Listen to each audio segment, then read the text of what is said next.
Welcome to Tuesday Talks. Nice of you to join me. Today I'm going to be talking about, the title, if you probably read it before you looked at it, is, but I want to lose weight fast. Why shouldn't you be in a crazy calorie deficit? So I'm going to talk about why when you do a fat loss phase or a cut, why you shouldn't just obliterate your calories and go down to hardly anything. There's numerous reasons why you shouldn't do that. But first, I'm going to talk a little bit about the cut that I've been doing. I personally have been in a cut for about 8 weeks now, and a little bit more detail about that just so you get an idea. So let's recap really quick for those of you that don't know what a cut is. It's also known as your fat loss phase. So when you work with me, we do 3 main phases. We start out in maintenance phase, where we get an idea of what your daily calories are at maintenance, meaning maintaining your weight, not gaining or losing. And you establish the habits and everything you need to go into a good, successful fat loss phase.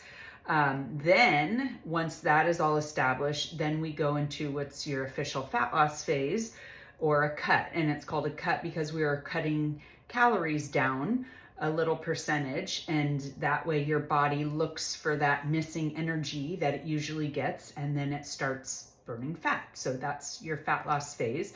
And then the third phase you would go through is coming out of your fat loss phase. You don't want to stay in a diet forever or a cut forever, a fat loss phase. It's not where you want to live. So you come back to maintenance and you eat your maintenance calories, which means where your body needs to maintain, and you stay there. Now, sometimes you go through this cycle a few different times. It depends on a lot of different things, which maybe I should do a whole nother talk about because I could go on to that forever. But sometimes you repeat through the cycle depending on how much weight you want to lose or what your goals are or whatnot. So years ago, when I originally learned about macros and everything, my main goal obviously was to lose weight because I had a bunch of weight that I wanted to lose that I was not able to. So of course, when I started in my cut, I lost weight, and then I went back into maintenance, and then I kind of shifted into realizing that I wanted to do more body recomposition, meaning I wanted to build more muscle and lose fat so that I wasn't just losing weight, but that I was actually changing the shape of my body, keeping my metabolism healthy and revved up, looking toned, looking lean, easier to keep that leanness by building muscle. All those reasons we want muscle, right? And so in order to do that, you need to make sure that you're eating enough calories to build muscle. So one of the reasons why you shouldn't be living in a calorie deficit, which I'll get into in a minute. So I went through then another maintenance phase where I just stayed at maintenance for a while and I lifted weights. And then I did it probably like 8 months later. I did another cut. I leaned out a little bit. And then for almost 2 years, I went into a maintenance, actually a slight build, which means I was actually eating a little bit above my maintenance calories, which just speeds along the muscle process. So you're just fueling your body. Yes, you gain weight a little bit, but it's controlled. It's not like I was eating everything in sight. It just meant that I was making sure that I was at my full potential with my maintenance, and maybe even a little bit more, because what happens when you do that is the muscle grows faster because you're able to have all the right nutrients that those muscles need to grow. So that's what I had been doing for almost 2 years. I was okay there. I was actually really enjoying it. My hormones were happy.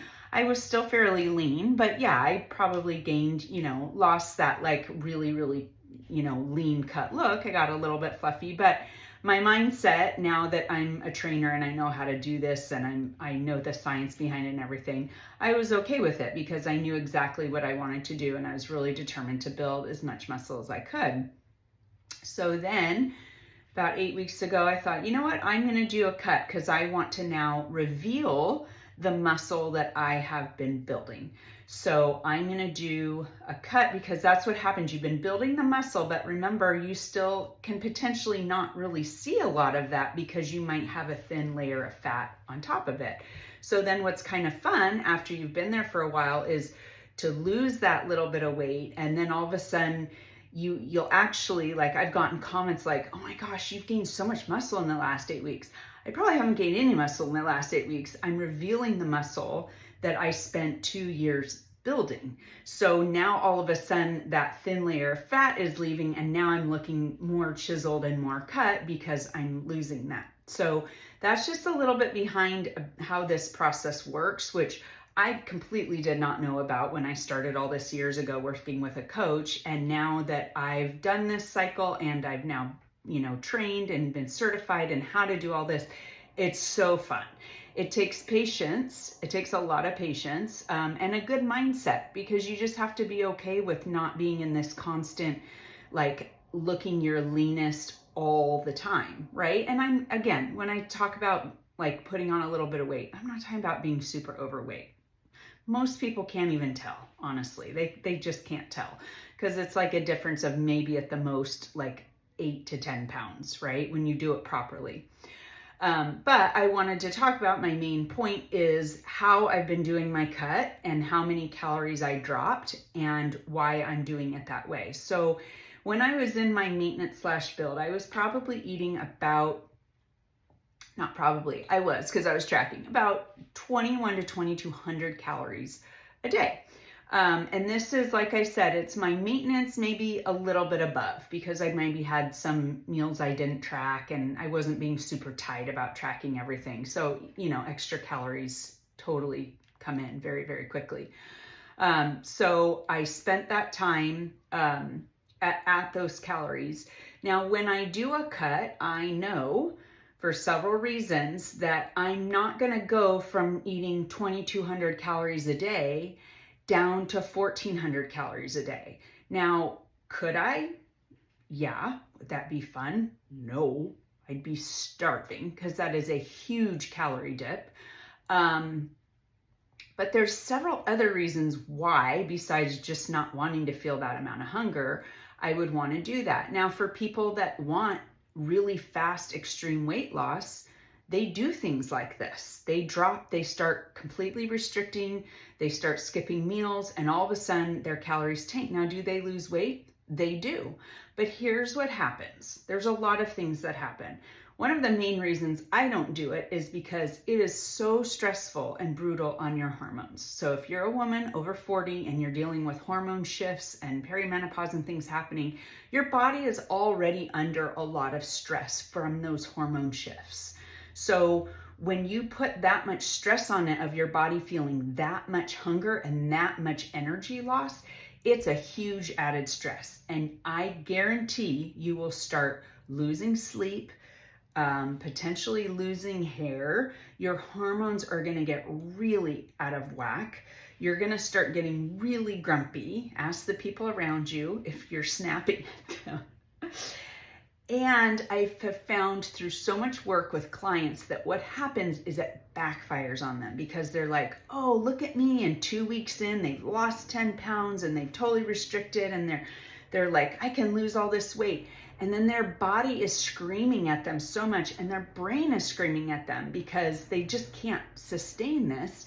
And then they binge, or they snack, or they just can't sustain it. It's too much. Everything about it is just too much. And emotionally they can't handle it, and physically they can't handle it. And it backfires every time, and they gain the weight back. Does this resonate with anybody? It's called yo-yo dieting. So, unfortunately, the appeal is that people aren't patient enough to wait for the long-term fat loss. So when you go into a very small deficit or small cut, it takes longer to lose the fat. Absolutely. You have to be patient. There may be weeks that the scale does not go down at all. There may be weeks that the scale goes up. But if you're doing it correctly and you're doing it right, it's going to work, and you're going to be able to sustain it. So let me give you a little picture of this. I've been doing this for 8 weeks. I have lost, on this scale, I have lost 4 pounds. Okay, that's about a half a pound a week, which is pretty accurate, because I don't have a ton to lose, so it's not going to come off super fast. And B, actually losing a half pound to a pound a week is very, very healthy. That's exactly where you want to be.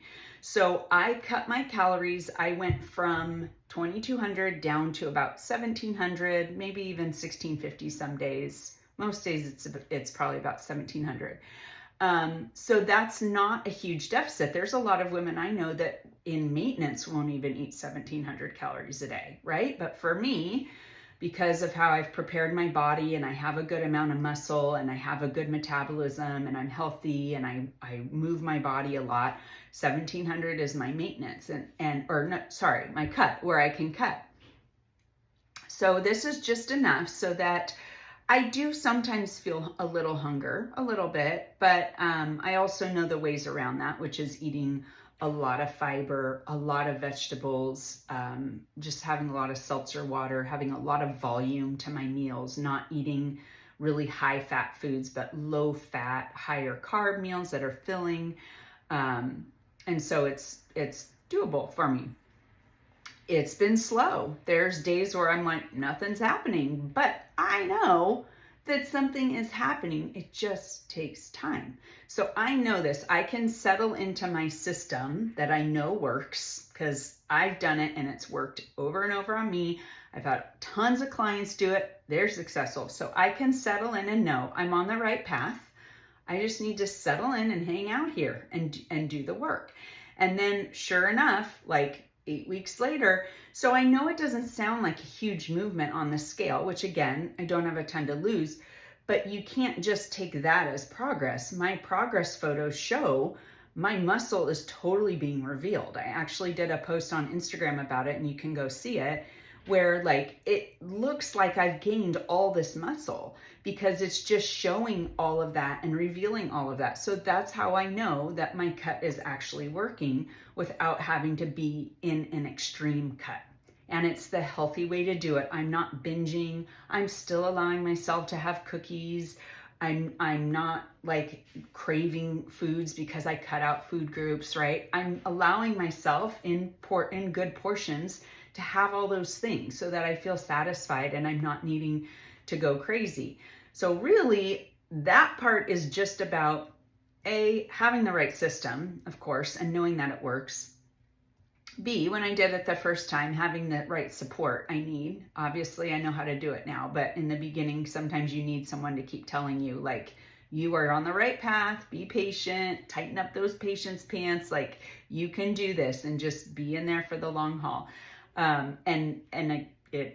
It's working. It's slow and it's working. So my plan is that I will probably do it for about 4 more weeks, just kind of lean out a little bit more and get that little bit of weight off that I gained during my build. And then I will go right back to maintenance, which means that I will be able to keep this leanness in maintenance. Now, if I wanted to do like a small build again, I could.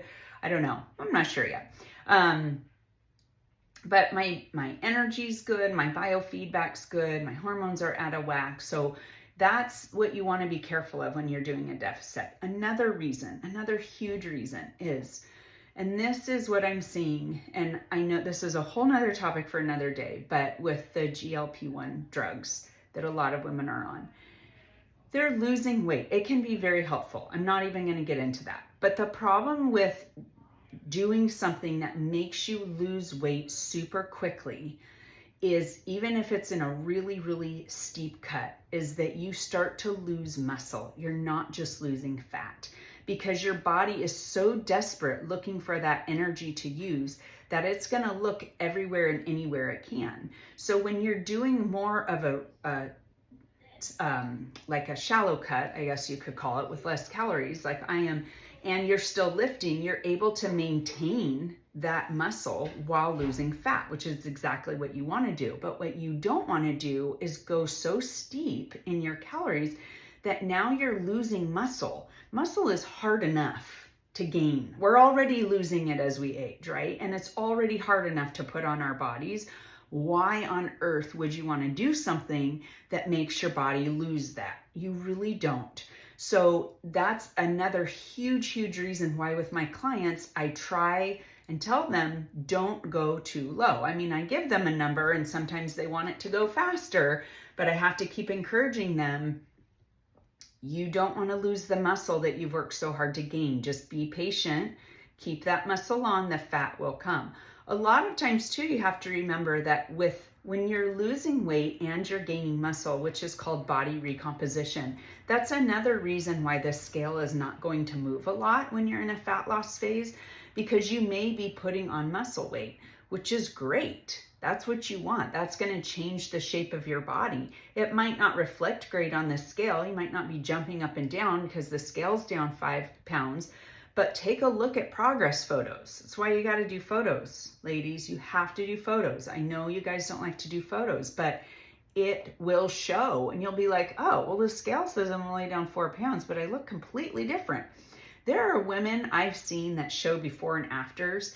They are actually weighing more in the after, and they look like they weigh about 25 pounds less because of body recomposition.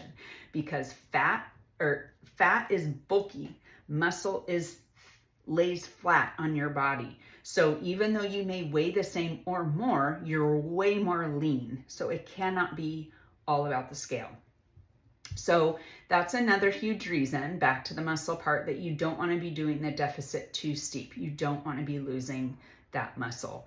And then the other thing too is that whenever you do any type of quote unquote diet, you have to do something that's sustainable, right? So I've asked a lot of people before that have gone through weight loss diets or programs or whatever, and I say, was it successful? And they say, well, yeah, but I gained the weight back. And I think in my brain, that's not successful. Success isn't losing weight and gaining it back. Success is, I found a new lifestyle. I live this way now. I changed my body and I live this way now. This is just my life. And I'm not in a constant diet mindset. I actually know specifically when I want to cut, and then I let my body be healthy and go back and live in maintenance and fuel it and build my muscle and all those things. So anything that you're going to do that's going to be extreme is just going to lead to burnout, and it's going to lead to not being able to sustain it. And again, anything you can't sustain isn't worth doing. Why would you do that? Because as soon as you add something back in, there comes the weight, right? So you have to be understanding. That's where macros is so great and such a great tool. Once you understand that breakdown of how and what foods to eat in order to be able to stay lean but still enjoy food, it just makes a huge difference. So keep that in mind. I know it's tempting. I know it's really tempting. Everybody wants to see that scale number go down as fast as possible. They want to lose the fat as fast as possible. But my question to you would be, then think about, where do you want to be? If you start a fat loss phase, where do you want to be in a year? Okay, so if you start a fat loss phase and you think, I want to be there as fast as possible, and 95% chance it's going to backfire on you, and in a year you're going to end up in the exact same place that you started, right? Okay, so how about you say, where do I want to be in a year? I want to be leaner and stronger, okay, in a year. Then the time's going to go by anyway. So be patient about it, do it the right way. And in a year, instead of having dropped that weight super fast and then put it right back on at the same speed and ending up worse than you were in the first place, actually waiting it out and being patient. And in a year, you will be in a completely different place. So this is just to encourage you. It takes time. We got to learn to be patient. I know that our culture does not teach that and does not encourage that, but the more you can do that, the better off you're going to be. I hope this was helpful. I'm cheering you guys on in your health and fitness journey, and I hope you have a great week.